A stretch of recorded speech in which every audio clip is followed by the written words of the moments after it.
Good morning, sir. I am Jayami Ibabakol and this is my video regarding the poem Richard Cory by Edwin Arlington Robinson through using the approaches of formalism, psychoanalytic, and Marxism.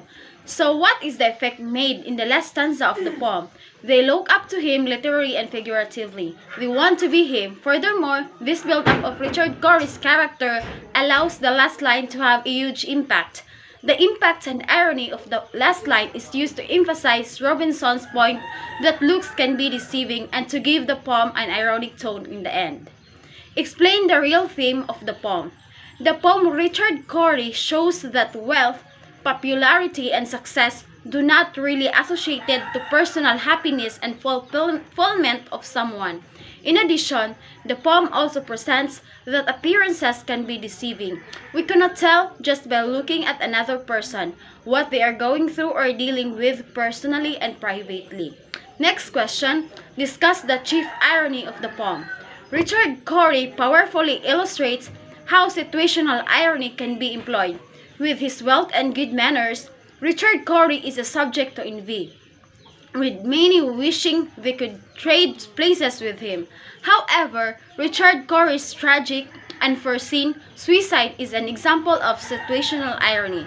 So next question, is there an indication in the poem that the townspeople realize the error of their positive assumptions about Richard Cory?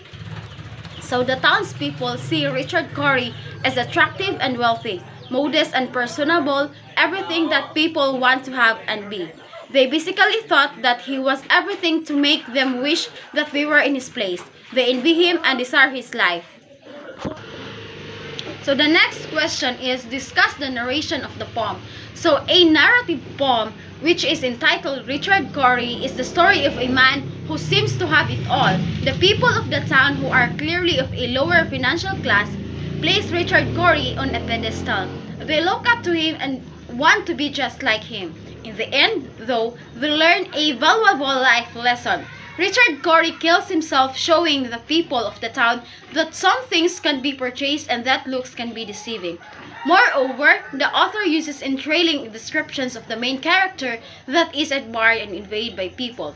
So the next question is, how do Richard Cory says external appearance and mannerism set him apart from the narrator and the people downtown? So Richard Cory is described as slim, well-groomed, and schooled in every grace, compared to the people described in the fourth stanza who worked and went without meat, and who are engaged in a struggle for survival that precludes emphasis on grooming or elaborate social graces. He looks and acts different from the people the narrator is used to seeing. So next question, why do you think that Richard Cory killed himself? Does the poem provide any clues? Are you left to ponder this question without the poem's help? So, for me, he walked with confidence on the streets, but this was a facade, which hid his troubles. Consequently, the appearances deceived people. They do not fathom the man's inner hurt, which caused him to commit suicide, even though he was a rich man and well-schooled. So, how do you think, or who do you think is encompassed in the poem's use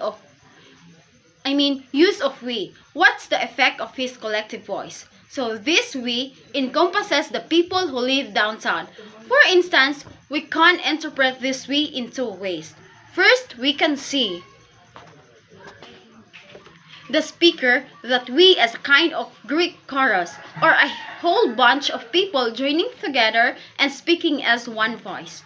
So the next question, what's up with all the kingly metaphors in the poem?